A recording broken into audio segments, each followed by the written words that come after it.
Olá! Na aula passada, nós encerramos com as 4 equações de Maxwell, só que eu havia dito para vocês que essas equações estavam incompletas. Na verdade, até aqui, nós temos uma sequência de trabalho experimental conduzido por Faraday, teórico conduzido por Gauss e por outros, que acabaram resultando num conjunto de equações que foram consolidadas no Tratado de Eletricidade e Eletromagnetismo do James Clerk Maxwell. Bom,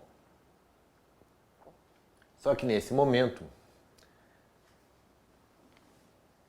o trabalho experimental para aqui e Maxwell vai dar a sua contribuição a partir da matemática na última dessas equações, na lei circuital de Ampère. E é essa contribuição que a gente vai estudar hoje. Eu sou o professor Sérgio Severo, da Engenharia Elétrica do Instituto Federal Sul-Rio-Grandense, e essas são as aulas de revisão para o início do estudo de ondas eletromagnéticas. Bom, vejam bem, aqui nós temos a densidade de corrente, J, em um volume infinitesimal. Até o momento a gente sabe que carga elétrica pode ser conservada. A gente não consegue destruir nem criar carga elétrica. A gente movimenta ela, mas destruir e criar a gente não consegue. Então, se uma determinada corrente entrar num volume infinitesimal, em algum momento, a densidade de carga desse volume tem que aumentar.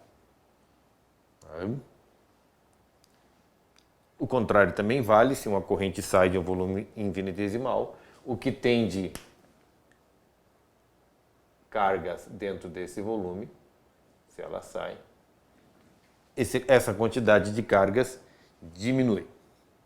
De tal forma que a gente pode afirmar que a divergência da densidade de corrente J vai ser exatamente igual à taxa de variação de carga ao longo do tempo, ou seja, menos a derivada parcial de ρ em relação a t.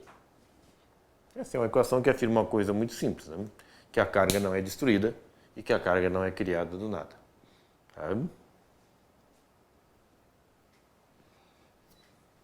Agora, se a gente toma a lei de Ampère,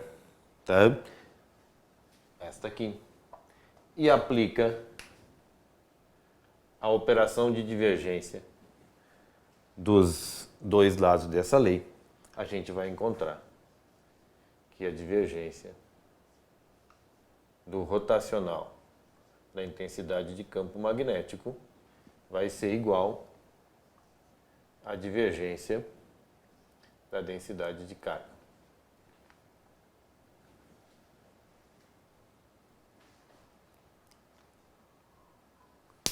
O problema é um teorema. O problema é um teorema do cálculo vetorial que diz para nós que a divergência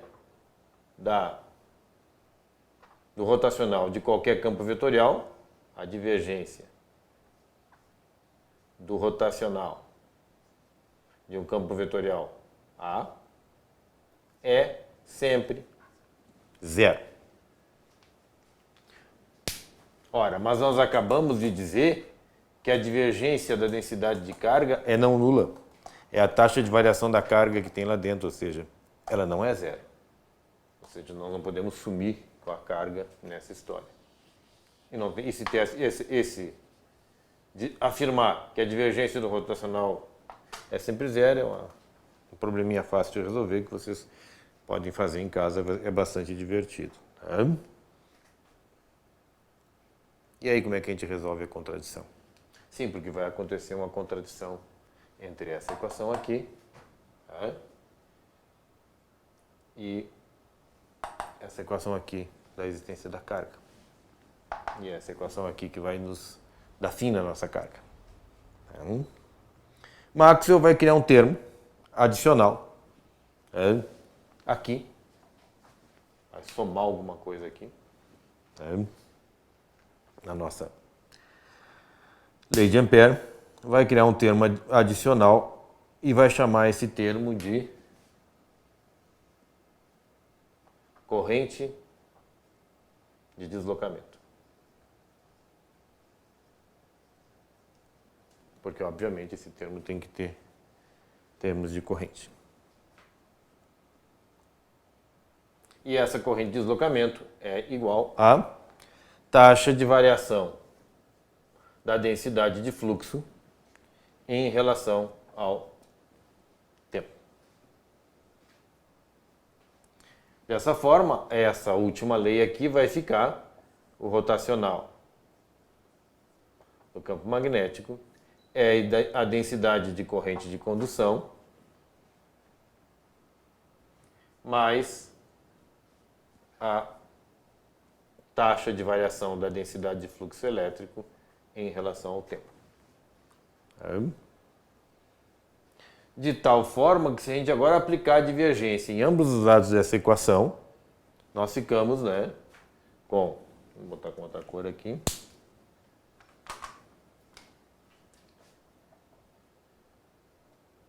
com a divergência do rotacional de H, a divergência da densidade de corrente de condução e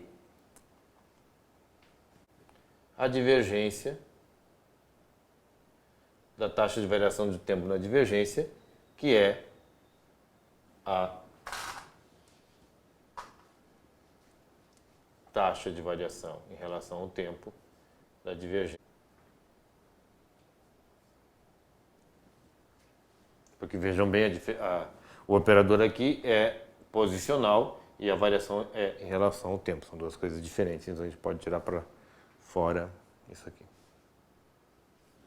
Mas acontece o seguinte, que a primeira das equações nos diz que esse termo aqui é exatamente igual a ρV.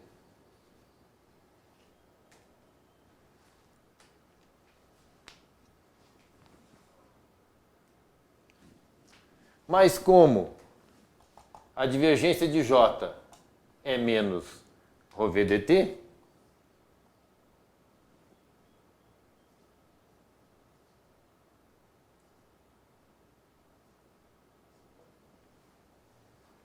nós temos menos ρV dt mais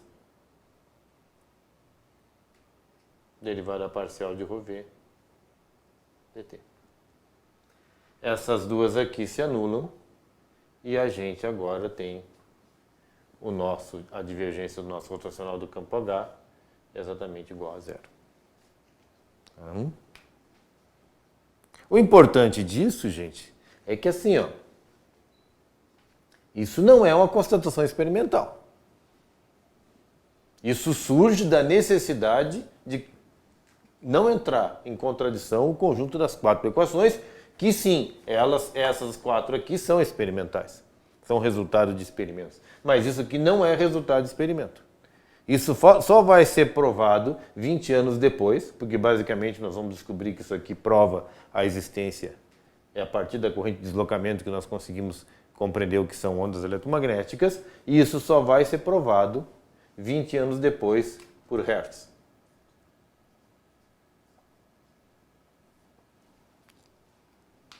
E aqui é que fica interessante o nosso trabalho, porque ele é baseado em cima de uma invenção de Maxwell. Ele acrescenta algo no sistema dele, para que o sistema dele mantenha a consistência, e uma vez acrescentando isso, ele não só descobre a ideia de ondas eletromagnéticas, como também mais tarde a gente vai ver que ondas eletromagnéticas se propagam na mesma velocidade numérica da luz. Ou seja, luz também é onda eletromagnética. Radiação também é onda eletromagnética. Calor radiado é onda eletromagnética. Não só as ondas de rádio que a gente conhece com facilidade. Esta é uma aula curta e ela encerra esse ciclo de 4 aulas a respeito das equações de Maxwell. Agora elas estão completas.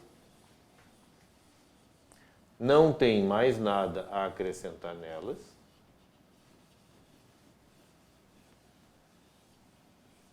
Exceto a taxa de variação no tempo da densidade, da densidade de fluxo elétrico.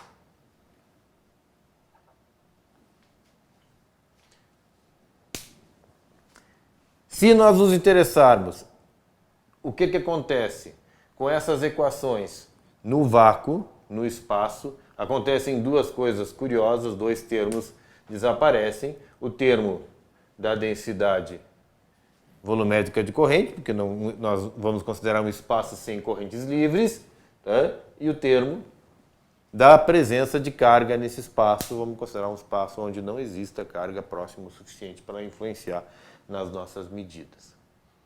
E notem que nessa situação as equações adquirem uma simetria bastante interessante.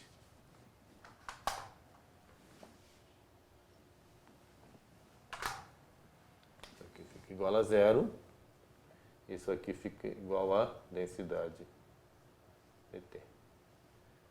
Isso aqui é as equações de Maxwell no vácuo.